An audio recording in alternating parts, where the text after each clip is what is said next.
Maths strong करनी है, maths की स्पीड बढ़ानी है, मैथ्स में परफेक्ट होना है, ठीक है। मैथ्स के लिए मैं ये कहना चाहूँगा कि देखो भैया, मैथ्स तो ये कहती है, मैथ्स खुद कहती है कि मुझे घिसो, मुझे जितना घिसा जा रहा उतना घिसो, यानी कि प्रैक्टिस लगाओ, रिवीजन करो, जितना रिवीजन हो रहा है आपसे, जितना रिवीजन हो रहा है। मैं कह रहा हूँ आप पढ़ो कम, रिवीजन ज़्यादा करो।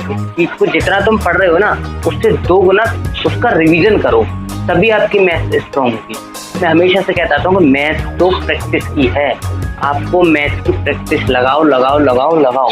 और मैंने एक वीडियो और बनाई थी मैथ्स स्ट्रॉन्ग की। देखो 2 लोग हैं, एक जो है प्रैक्टिस ज़्यादा करता है,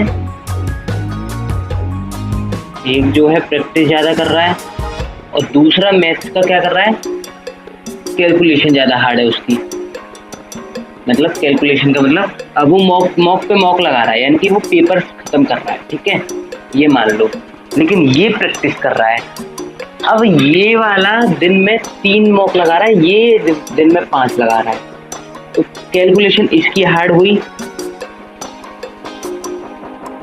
कैलकुलेशन इसकी हार्ड हुई, इसकी कम हुई, इसकी लो हुई ना, इस वाले की तो लो हुई और इस वाले की हाई हुई।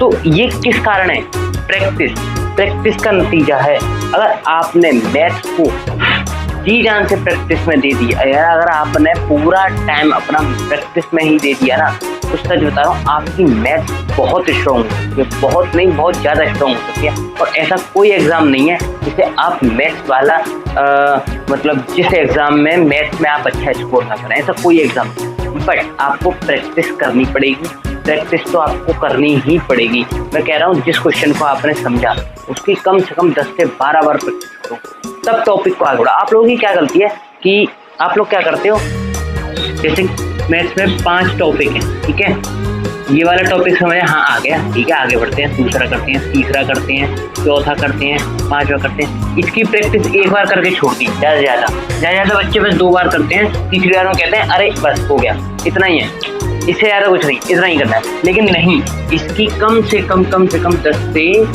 10 से 12 बार प्रैक्टिस करनी है, इसकी कम से कम 10 से 12 बार प्रैक्टिस करनी है, इसकी कम से कम 10 से 12 बार, इसकी 10 से 12 बार, इसकी 10 से 12 बार। नतीजा ये निकलता है कि जब आप 10 से 12 बार हर एक टॉपिक को कंप्लीट करते हैं ना, तो आपका जो सिलेबस है ना, जो सिलेबस है आपका, वो डबल रिवीजन हो जाता है। कहने का मतलब जब आप दोबारा में आप इसको रिवीजन में लेते हैं तो आपको सारी चीज़ें एक एक चीज़ याद रहती है कि ये क्वेश्चन में 10 से 12 बार किया था, इसमें ये वाली समस्या आई थी, मुझे इस बार नहीं आनी चाहिए। ये होता है 10 से 12 बार रिवीजन करने का नतीजा। तो आप जो है जितना आप प्रैक्टिस करोगे ना, जितना आप मॉक लगाओगे, उतना आपके लिए बेटर। तो मैथ्स को स्ट्रॉन्ग करने का प्रैक्टिस से ज़्यादा कोई रामबाण है ही नहीं। Practice, only on practice.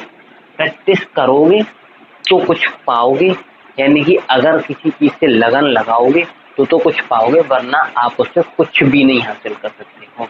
आप सिर्फ अपना टाइम वेस्ट करोगे मैथ्स को दे करके। अगर आप उससे प्रैक्टिस करते हो ना, तो आप मैथ्स को अपना बना सकते हो, ठीक है। तो कोई बात नहीं, करो, क्या धीरे धीरे प्रैक्टिस को बढ़ाओ, लेकिन प्रैक्टिस बढ़ाओ। प्रैक्टिस तो आपको बढ़ानी पड़ेगी, ठीक है। तो प्रैक्टिस बढ़ाओ और आप बहुत अच्छा स्कोर करेंगे, ठीक है।